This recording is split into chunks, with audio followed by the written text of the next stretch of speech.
우리는 특히 현 집권 세력이 신앙과 양심의 입가가 행하는 종교계 성직자들이 감론가장에서 한 발언조차 자신들의 입맛에 맞지 않는 이유만으로 험한 말로 비판하고 성직자를 종북 세력으로 주장하며 탄압을 노골하는 태도에 대하여 깊이 우려합니다.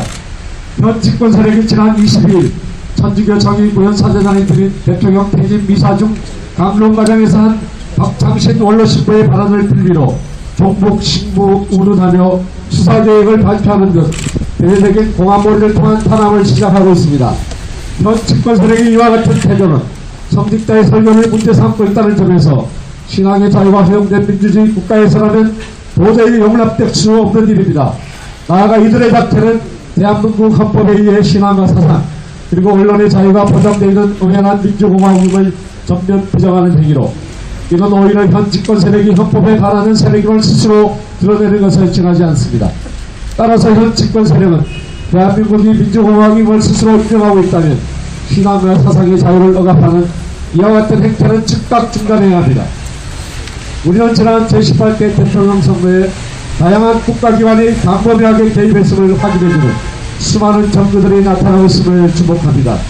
이는 국가가 헌법에 정한 국민의 자유로운 선택권을 누린한 것으로 그 어떤 부정선거보다 엄중한 선거 부정으로 제18대 대통령 선거가 명백한 부정선거였음을 확인해주는 것입니다. 따라서 우리는 아래와 같이 강력히 촉구합니다.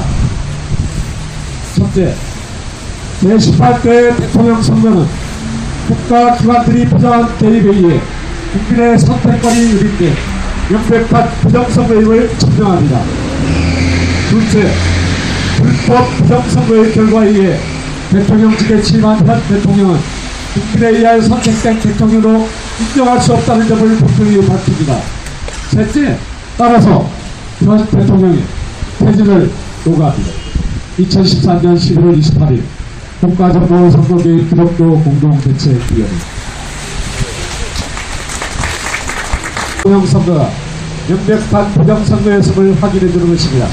따라서 우리는 아래와 같이 강력히 촉구합니다. 첫째, 제18대 대통령 선거는 국가기관들이 부정한 개입에 의해 국민의 선택권이 누린데 명백한 부정선거임을 증명합니다. 둘째, 대통령 퇴진 미사 중 감론가장에서 한 박창신 원로신부의 발언을 빌미로 종북 신부 운운하며 수사계획을 발표하는 등 대대적인 공안몰이를 통한 탄압을 시작하고 있습니다. 현 집권 세력의 이와 같은 태도는 성직자의 설교를 문제 삼고 있다는 점에서 신앙의 자유가 허용된 민주주의 국가에서라면 도저히 용납될 수 없는 이와 같은 행태는 즉각 중단해야 합니다. 우리는 지난 제18대 대통령 선거에 다양한 국가기관이 광범위하게 개입했음을 확인해주는 수많은 정부들이 나타나고 있음을 주목합니다. 이는 국가가 헌법에 정한 국민의 자유로운 선택권을 누린한 것으로 그 어떤 부정선거보다 엄중한 선거 부정으로 제18대 대통령입니다. 나아가 이들의 작태는 대한민국 헌법에 의해 신앙과 사상 그리고 언론의 자유가 보장되어 있는 엄연한 민주공화국을 전면 부정하는 행위로 이건 오히려 현 집권 세력이 헌법에 반하는 세력임을 스스로 드러내는 것에 지나지 않습니다. 따라서 현 집권 세력은 대한민국이 민주공화국임을 스스로 인정하고 있다면 신앙과 사상의 자유를 억압하는 우리는 특히 현 집권 세력이 신앙과 양심의 입가가 행하는 종교계 성직자들이 감론가장에서 한 발언조차 자신들의 입맛에 맞지 않는 이유만으로 험한 말로 비판하고 성직자를 종북 세력으로 주장하며 탄압을 노골하는 태도에 대하여 깊이 우려합니다. 현 집권 세력이 지난 22일 천주교 정의구현 사제단이